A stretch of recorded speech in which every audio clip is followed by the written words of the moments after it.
ഇങ്ങനെ ഒരു കാര്യം ചോദിക്കട്ടെ. പിന്നെ ഈ പലപ്പോഴും വരാറുണ്ട്, എപ്പോഴെപ്പോഴും വരാറുണ്ട്, പിന്നെ ഇടയ്ക്കിടയ്ക്കൊക്കെ വരാറുണ്ട്, ചിലപ്പോഴൊക്കെ വരാറുണ്ട്, പിന്നെ സമയാസമയങ്ങളിൽ വരാറുണ്ട്, വളരെ വിരളമായേ വരാറുള്ളൂ. ഇങ്ങനെയൊക്കെയുള്ള പ്രയോഗങ്ങൾ മലയാളത്തിൽ ഇങ്ങനെ ചെറുപറേനെ പറയണ്ടല്ലോ. ഇംഗ്ലീഷിൽ ഇതൊക്കെ ചെറുപറിക്കാൻ അറിയോ?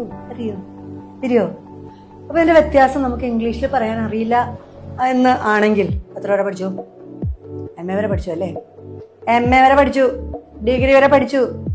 എന്നെ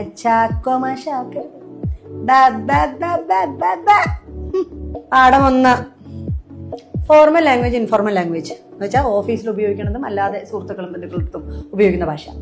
ഓഫീസിൽ ഉപയോഗിക്കുന്ന ഭാഷയാണെങ്കിൽ ഹി കംസ് ഹിയർ ഒക്കേഷണലി എന്നാണ് പറയുക.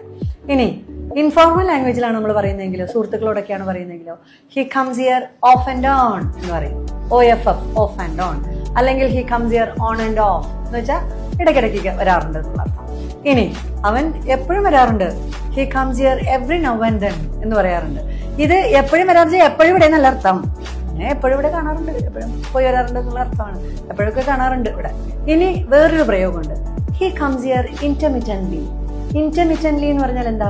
ഇന്റർമിഷൻ ഓർക്കണം. നമ്മൾ ഈ സിനിമ ഇങ്ങനെ തുടരെ കണ്ടോണ്ടിരിക്കും, പിന്നെ കുറച്ച് ഗ്യാപ്പ് തരും, എന്നിട്ട് പിന്നെ വീണ്ടും തുടരും. ആ ഗ്യാപ്പിനാണ് നമ്മൾ പോയി പോപ്കോണും ഐസ്ക്രീമും ഒക്കെ കഴിക്കുന്നത് അല്ലേ? അപ്പൊ ആ ഇന്റർമിറ്റന്റ്ലി അത് മറന്നു പോകരുത്.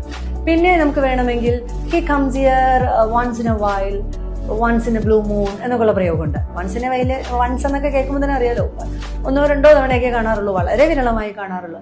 ഈ വളരെ അപൂർവമായി എന്നുള്ളതിന് വേറൊരു പദമുണ്ട്, ഹി കംസ് ഹിയർ സ്പൊരാഡിക്കലി. ഈ സ്പൊരാഡിക്കലി എന്നൊക്കെ പറയുമ്പോഴത്തേക്ക് ഇംഗ്ലീഷ് വളരെ നന്നായിട്ട് ആക്സെന്റ് ഉപയോഗിച്ച് പറഞ്ഞോളൂ നമുക്ക് കേട്ടോ. നമ്മൾ പിന്നെ പച്ച മലയാളി ഇങ്ങനെയൊക്കെ പറയാൻ പറ്റുള്ളൂ, സ്പൊരാഡിക്കലി കേട്ടോ. അപ്പൊ സ്പൊരാഡിക്കലി.